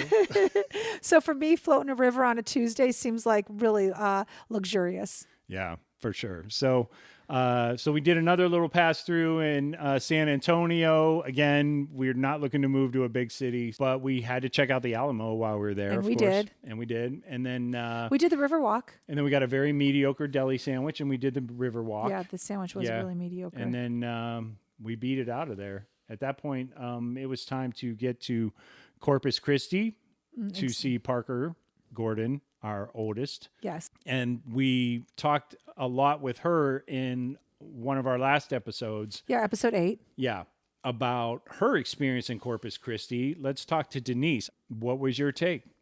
I really liked it. I did not know what to expect at all. I like San Padre Island, right? South Padre Island. Oh my God, South Padre Island. Okay, you just made up your own geographical location. Totally made up your own resort. Padre Island. I think it's called. It's just Padre Island. Yeah, so I really liked Padre Island, and we could actually afford a house there. Zillowing again. Yeah. And what it is that Corpus Christi sits on the Gulf of Mexico, but the way the water sits in the bay, people can't swim there. The water doesn't really move, so you have to drive to what's called the island. And if you look on a map, it literally looks like a sandbar. And so that part sits beyond the bay and it sits on the Gulf. So the water is warmer, cleaner, just cleaner, nicer, and you're on white sand. So, what's not to like? Yeah. Like, honestly, I thought Corpus Christi was a cute little city. I don't know, like, the area that we stayed in with our Airbnb was nice. It was across from a park. I just feel like Corpus Christi is super easy to get around.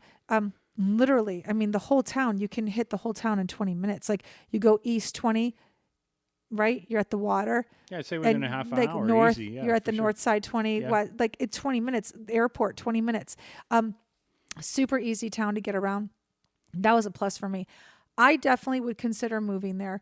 If I can't move to Padre Island, then I want to see what my other options are. I like the Airbnb we stayed in. I just wasn't crazy about that area. The houses were too close together. I don't know. When I think Texas, I think land. So I want a little bit of property. I don't know if you can get it in a city like Corpus Christi. I'm not sure. The outskirts of Corpus Christi, like the north side, if I'm looking at a map correctly, seemed a little sketchy. But like any city, because remember, it's a city, there's going to be sketchy areas. So we're not talking like a little town with a little main street. It's a legit city. So a small city, but a city nonetheless. I liked it. My first choice would be to move to Padre Island if we were going to look at homes. It's a different vibe. It's Texas with a beach vibe. So it's Agreed. It's a different city than any of the other cities we've Agreed. visited. 100%. It does have a beach vibe. And with a beach vibe, it's very carefree. The one thing I like about Padre Island is that guys will just pull their pickup trucks right up to the shore and that's throw incredible. a couple PVC pipes out and slam them down into the sand. And then, they'll have 4 fishing rods going right there on the beach, Yeah, you can pull your car on the beach. It's pretty incredible. Yeah. If you live in Florida, this is no big deal. I'm sure it's no big deal if you live in like other beach towns, but in California, you cannot do that. So for us, it was a real treat to just pull our car right up to almost the shoreline. I really do think I could pull off the cowboy hat, open shirt, swimming trunks look. I think you could too. Okay. Anyway, I didn't expect you threw me for a loop. I was expecting a snarky comment. You got me. You got me by not getting Babe, me. do it. You know what? Do it tomorrow. You got me by not getting me. All right, enough. I'm Let's going to get a cowboy stop. hat for you. People are listening. And The you kids are going to listening. open up your shirt and you're going to walk around with swim Enough. shorts on tomorrow. All right, now I don't want to do it. You've taken all the fun out of it because it didn't shock you. So after our visit to Corpus Christi, we hightailed it up to Dallas. Neither of us had ever been in Dallas before. It was an interesting visit. Huge city, lots of traffic. Oh, yeah. Lots of traffic, but it was pretty clean everywhere we went. Very. Like everywhere was clean. I was like, okay, something is happening right here. We got to go to Deep Ellum one night. We did. It's like their hip area, their bars, nightclubs, restaurants. And we had a listener early on in our adventures that said, you have to stop at Terry Dark's. Blacks. Terry Dark. Deep Ellum and Terry Black's. Totally. You're close, though. It's not Terry Dark. It's Terry I know. Black I and was Deep. just like stuck on a D. Terry Black's barbecue. Oh my God, this place was great. Did you like it? I did. I look, it's like one of the best barbecue places in Texas. The only thing for me, I like my sauce a little more sweet, so I'm probably more of a Kansas City style barbecue sauce girl, but the barbecue itself, meaning how the meat was prepared and everything else, was really delicious. Yeah, for sure. Yeah. What did we do the night before? I forget about that. I did laundry, remember? You did. Oh my God, it was so much laundry that I had to do at the hotel. That was super hot when you did that. So we ordered food in when we went to the hotel in Dallas. And then the next day we did Terry Black's in the evening for dinner, Terry Black's for barbecue, Yeah, and then but we Deep got Ellum. to meet up with a family friend. We did. Who She goes goes- to SMU. Yep. And Sweetest girl, Aspen. Yep. We met up with Aspen and had lunch at Snuffers.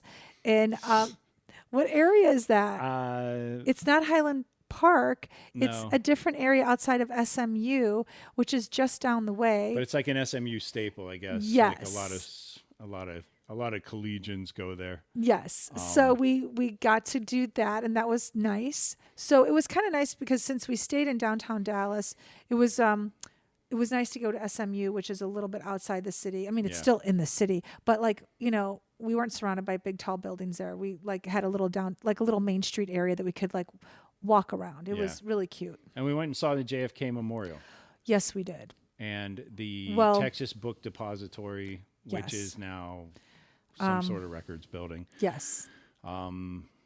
Speaking of death tour, Yeah, so- that was visit number 2 on our death tour. Yeah. That one was really that one was humbling though, because it was like, wow, like what you know about him as the president. It was before your time or my time. Oh, yeah. But just to be there, like they have an X painted right on the asphalt Yep. where it happened. Yep. They have a white placard up in the second from the top window at the old book depository, which is now a museum. So you can see where. So you can see allegedly where Lee Harvey Oswald fired his shot. The grassy knoll is right there, so you can stand on the grassy knoll. There are all sorts of, it's Dealey Plaza, something Yep. like that. DEALY? Yeah. LEY or LY? Sorry. Yeah. Just, I mean, like 2-3 blocks of monuments. It's pretty intense actually when is. you're standing there. You know? Because you have read about it in history books, you've seen documentaries about it, and then you're standing there. Yeah. And then you're seeing how far the window is from where he was actually shot. Right. Then all those stories in your head, was there a second shooter?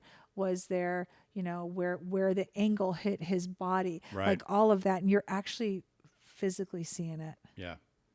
And when you see where he allegedly fired the bullet from and what it would take to hit the president in a moving car without today's technology, I gotta say, I don't think the story stands up. Okay.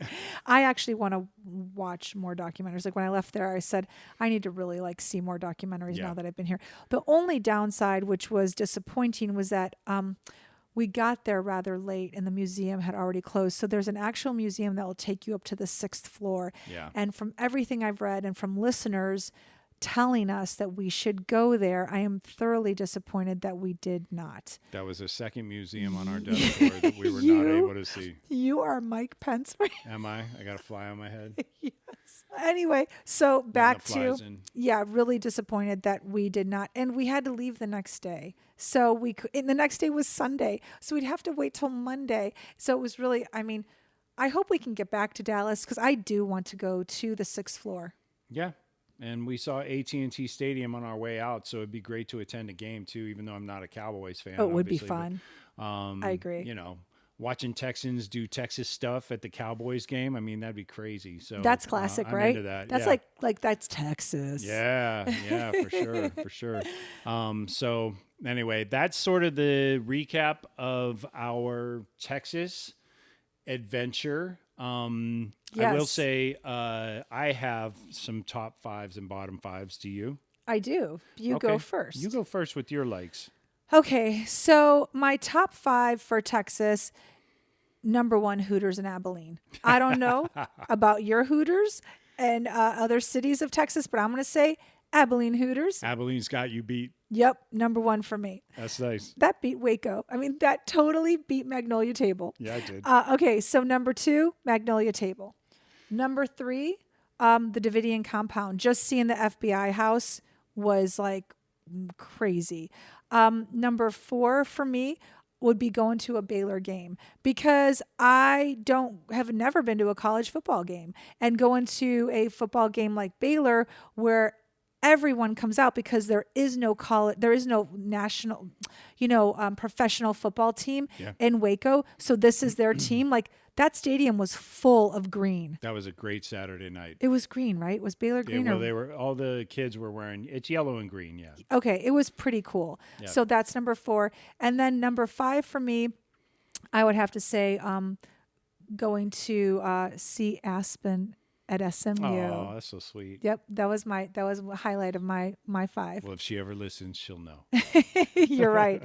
My bottom 5. Wait, Okay. I got to do my tops. Oh, I'm sorry. Go ahead.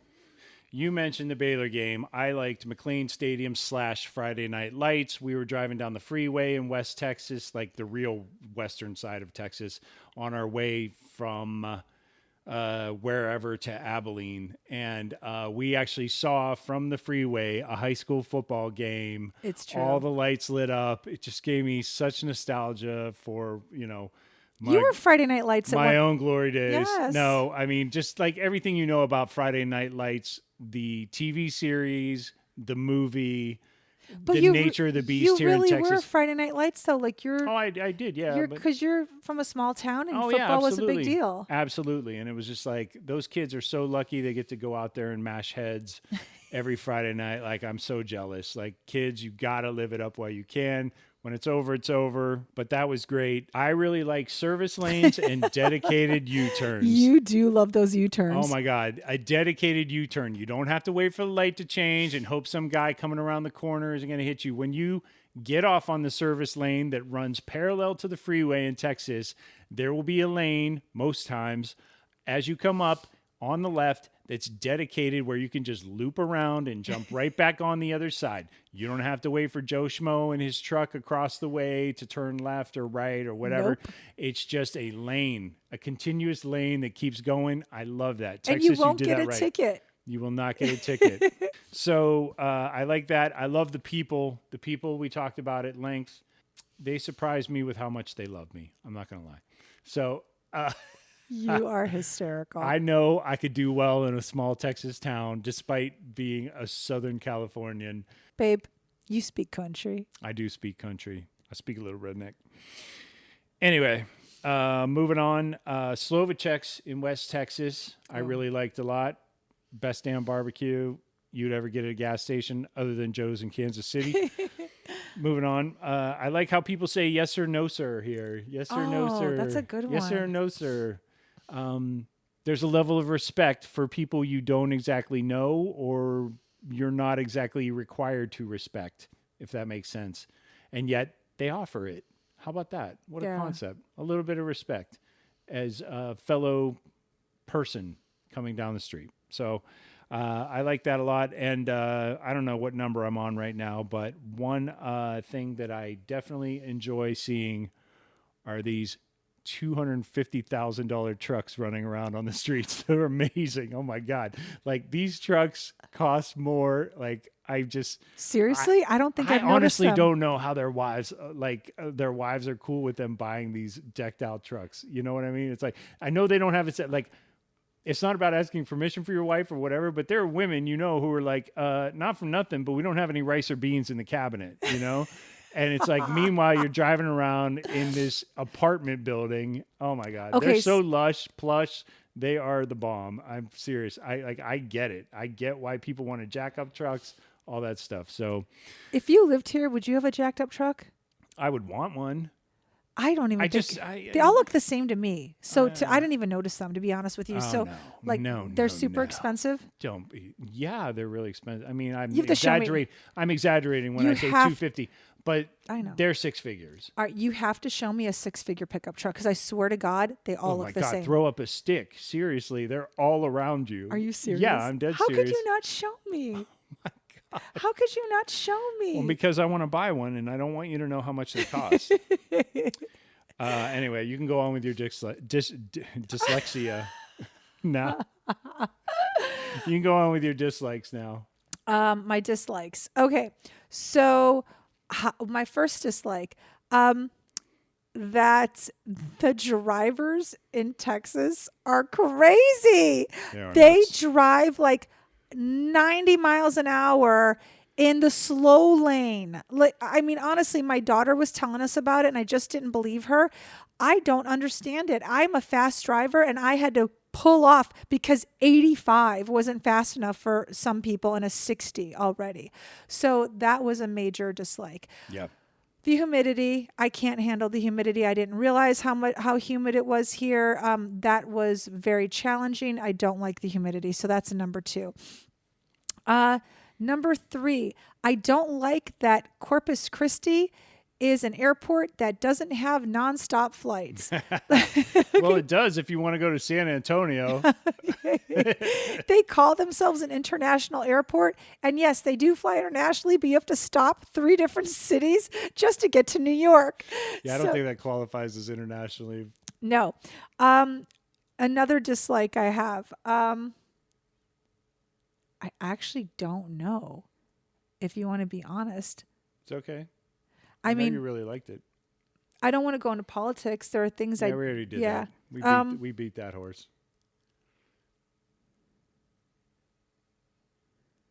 I don't have another dislike. Like, I really don't. Okay.